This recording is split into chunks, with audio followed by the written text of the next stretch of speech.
আসসালামু আলাইকুম। আসমা কিচেনে আরও একবার আপনাদের সবাইকে জানাই স্বাগত। আশা করি আপনারা সবাই খুব ভালো আছেন। আমি আজকে আপনাদের সাথে শেয়ার করব পুরান ঢাকার তেহারি রেসিপি। আশা করি আমার রেসিপিটা আপনারা প্রথম থেকে শেষ পর্যন্ত দেখবেন। তার জন্য নিয়েছি 1.5 কেজি গরু মাংস। আমি মাঝারি সাইজের করে পিসগুলো করে নিয়েছি।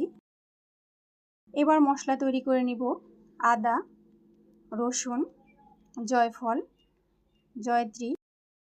আমি এগুলা দিয়ে একটা মশলা তৈরি করে নিব।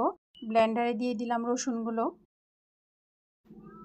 এবার দিয়ে দিলাম আদার টুকরো, জয়ত্রী, জয়ফল। এবার ঢাকনা লাগিয়ে পেস্ট করে নিব।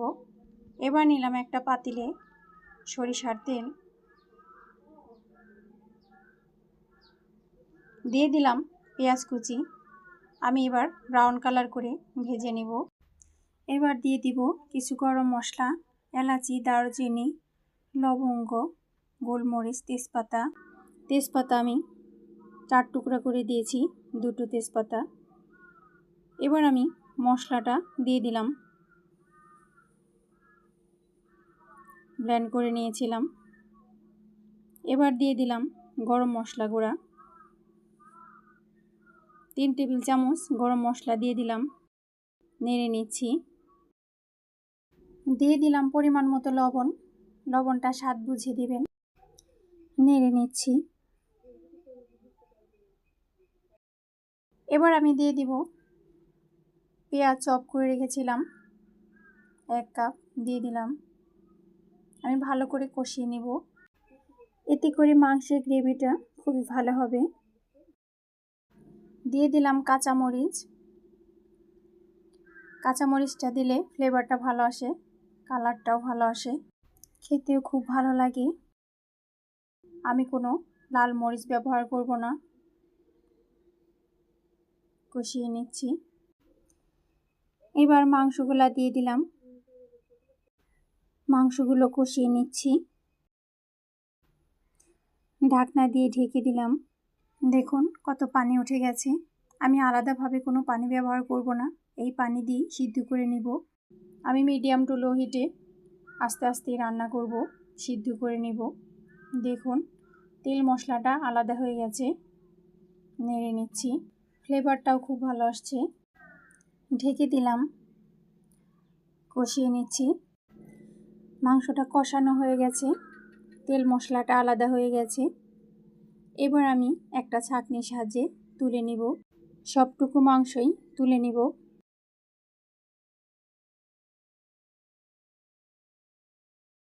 দেখুন কালারটা কত সুন্দর হয়েছে, খুব ভালো একটা ফ্লেভার আসছে। এই গ্রেভি থেকে মাংসগুলো তুলে নিব। গ্রেভির ভিতরেই পোলার চালটা কষিয়ে নিব। আলাদা করে আর তেল মশলা ব্যবহার করব না। দেখুন তোলা হয়ে গেছে। আমি চালটা দিয়ে দিলাম। চালটাকে খুব ভালো করে ভেজে নিব। নেড়ে নিচ্ছি। ভালো করে চালটা এই মশলার ভিতরে কষিয়ে নিব। যখনই দেখবেন চালটা ঝরঝরে হয়ে গেছে, তখনই বুঝবেন চালটা ভাজা হয়ে গেছে। এবার আমি পানি দিয়ে দিব। আমি 3 কাপ চাল নিয়েছিলাম, 6 কাপ ফুটন্ত পানি দিয়ে দিব। পানি আমি ফুটিয়ে রেখেছিলাম। এবার নেড়ে নিচ্ছি।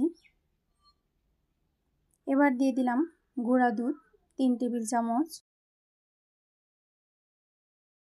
এতে করে তেহারি খেতে খুবই ভালো লাগবে।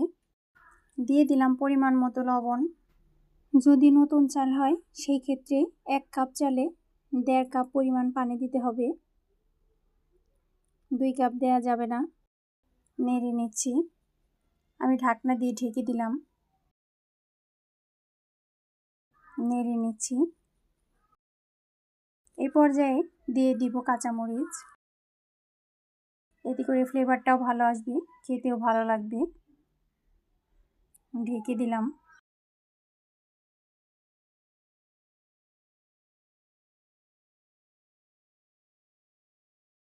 নেড়ে নিচ্ছি। এই পর্যায়ে আমি মাংসগুলো দিয়ে দিব।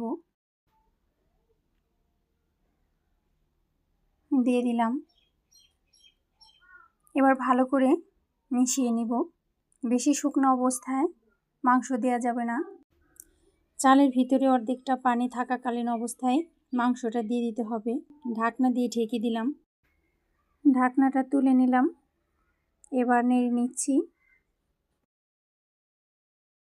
দেখুন মাশাআল্লাহ কতটা সুন্দর লাগছে। নেড়ে নিচ্ছি।